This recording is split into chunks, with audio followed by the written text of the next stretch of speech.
Hi, you want to share with us your name and tell us what recovery means to you? Yes, I'm Cherri Murray. I have been a RN manager for the past 34 years, 23 of those years at the same organization. And in August of 2008, I was given the boot out the back door, basically the old dog on the block. And I knew they could replace me with somebody younger, cheaper. And so at that time I went into a very deep depression with hospitalization, the gamut of pills, and finally ECT, the shock. And being in the medical field, I just never, I knew what clinical depression was from a nurse standpoint, but never did I dream that I would sit in the patient or the peer, the consumer. So. Okay, you told us a little bit about what life was like before your recovery. You want to share any more about that, or? Well, all I can say, it was hell on earth. You know, I was non-functional. My husband basically did everything for me, including sometimes spoon feeding me. And you know, he's a physician assistant, so he has the medical background as well. And you know, he was just my rock. And I knew at some point in time, I knew that God was there throughout the whole journey, but it was very hard to look up and see that when I was so far down into the pit of depression. Yeah. Okay, you want to tell us a little bit how your life has changed since you've been in recovery? Yes, I mean, it is a complete turnaround.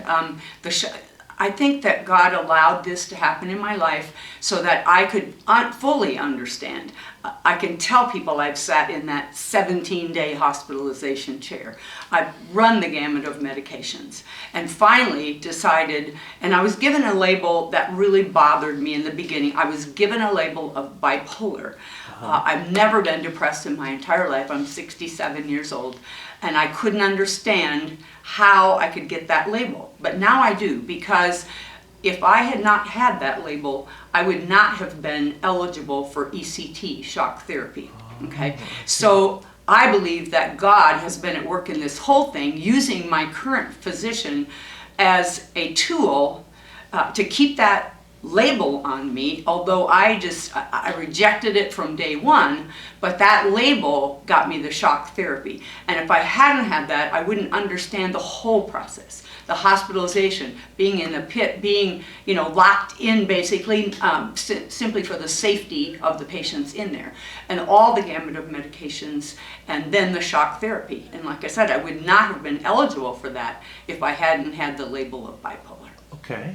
Well, it sounds like maybe the shock therapy was what kind of triggered your recovery. Are there other things you'd like to share that have been helpful in your recovery? Well, I think one, the love and support of my husband, obviously, and just the support of friends. You know, I had friends who are near and dear to me, and they were there. You know, they maybe didn't fully understand the depth of it, and I don't think they ever really saw me in the very bottom of the pit. I tried to pick myself up, I tried to smile, and I tried to act like everything was normal when it really wasn't. So once I started that recovery process, and when I did the shock, about the 4th treatment, I began to be myself again. And by the 6th treatment, I was totally myself again. And again, I think that God allowed that simply because then I could understand the full gamut of where I was at. And 16 years ago, I had breast cancer, and I had my breast removed, I had chemotherapy, I had radiation. And then a year later, I began co-leading the breast cancer support group at Victory in the Valley. And again, if I had not experienced all 3 of those components, how could I look across the table at somebody else and say, I know how you feel because I sat in that chair. So I think that's, you know, that was a message I gave back then. For me, this is a new message. One of linking with people, loving them in spite of what they're going through or what they look like or whatever. And that's what I got to do yesterday, was to embrace the people that were here and let them know, just because I maybe look different and maybe I had a different career and so on and so forth, I'm still like you. You know, I still had a need, and I'm still a consumer, and I'm still going to ongoing appointments. They're only monthly now, but I still am going to appointments. Great.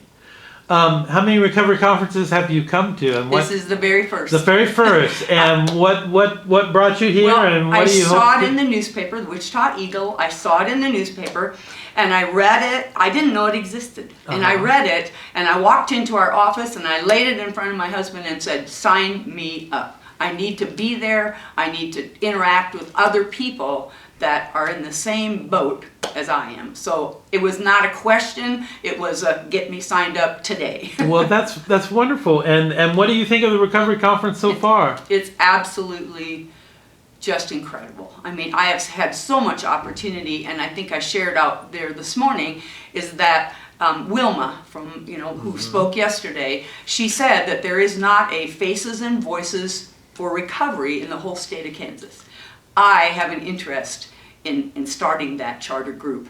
And so when I got home, after dancing my legs off last night, I was the last person on the dance floor at 10 o'clock or 10:02. But I went home and I looked up that website, and I sent them an email and said, send me all the information. Tell me how to get the training. Tell me what events I need to go to, because that's what I want to do in the future. Well, that's exciting. That's exciting. Any final thoughts on the recovery conference or on recovery in general? I just am so wowed by, and the fact that it's consumer run, consumer controlled, that is, I mean, to see Vicki gave a workshop yesterday afternoon, and she had the most incredible PowerPoint on leadership skills. I've never heard that from, in the medical field from an administrative viewpoint.